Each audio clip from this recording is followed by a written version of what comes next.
Hello everyone ဒီနေ့မှာ Future Perfect Continuous တန်ကိုလေ့လာကြမယ် Future Perfect Continuous ကိုအချိန်တစ်ခုကနေစပြီးစက်တက်လုပ်လာတဲ့အရာကိုအနာဂတ်အချိန်ရောက်တဲ့အခါဘယ်လောက်ကြာအောင်လုပ်နေမလဲလုပ်ပြီးဖြစ်မလဲဆိုတာပြောဖို့သုံးတယ်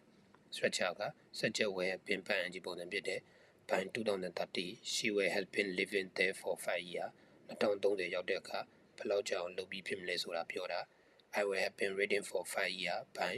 2030 2030ကိုကြည့်ပြီးအဲ့ဒီချိန်မှာဘယ်လောက်ကြာပြီးဖြစ်မလဲကိုပြောတာ negative ဆိုရင် will not have ကြာတော့တယ်အနာဂတ်မှာအချိန်ကြာအောင်ဆက်လုပ်နေခြင်းမရှိဘူးလို့ပြောတာ she will not have been living here for 5 years by 2030 2030ရောက်တဲ့အခါအချိန်ဘယ်လောက်ကြာအောင်ဆက်လုပ်နေခြင်းမရှိဘူး question ဆိုရင် will ကို suggest ရှိထားတယ်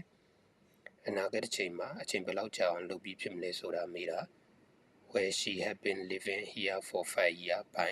2030 2030ရောက်တဲ့ချိန်မှာအချိန်ဘယ်လောက်ကြာအောင်လုပ်ပြီးဖြစ်မလဲဆိုတာမေးတာဒါဆို Future Perfect Continuous တန်ကိုနားလည်ပြီလို့မျှော်လင့်ပါတယ်ကျေးဇူးတင်ပါတယ်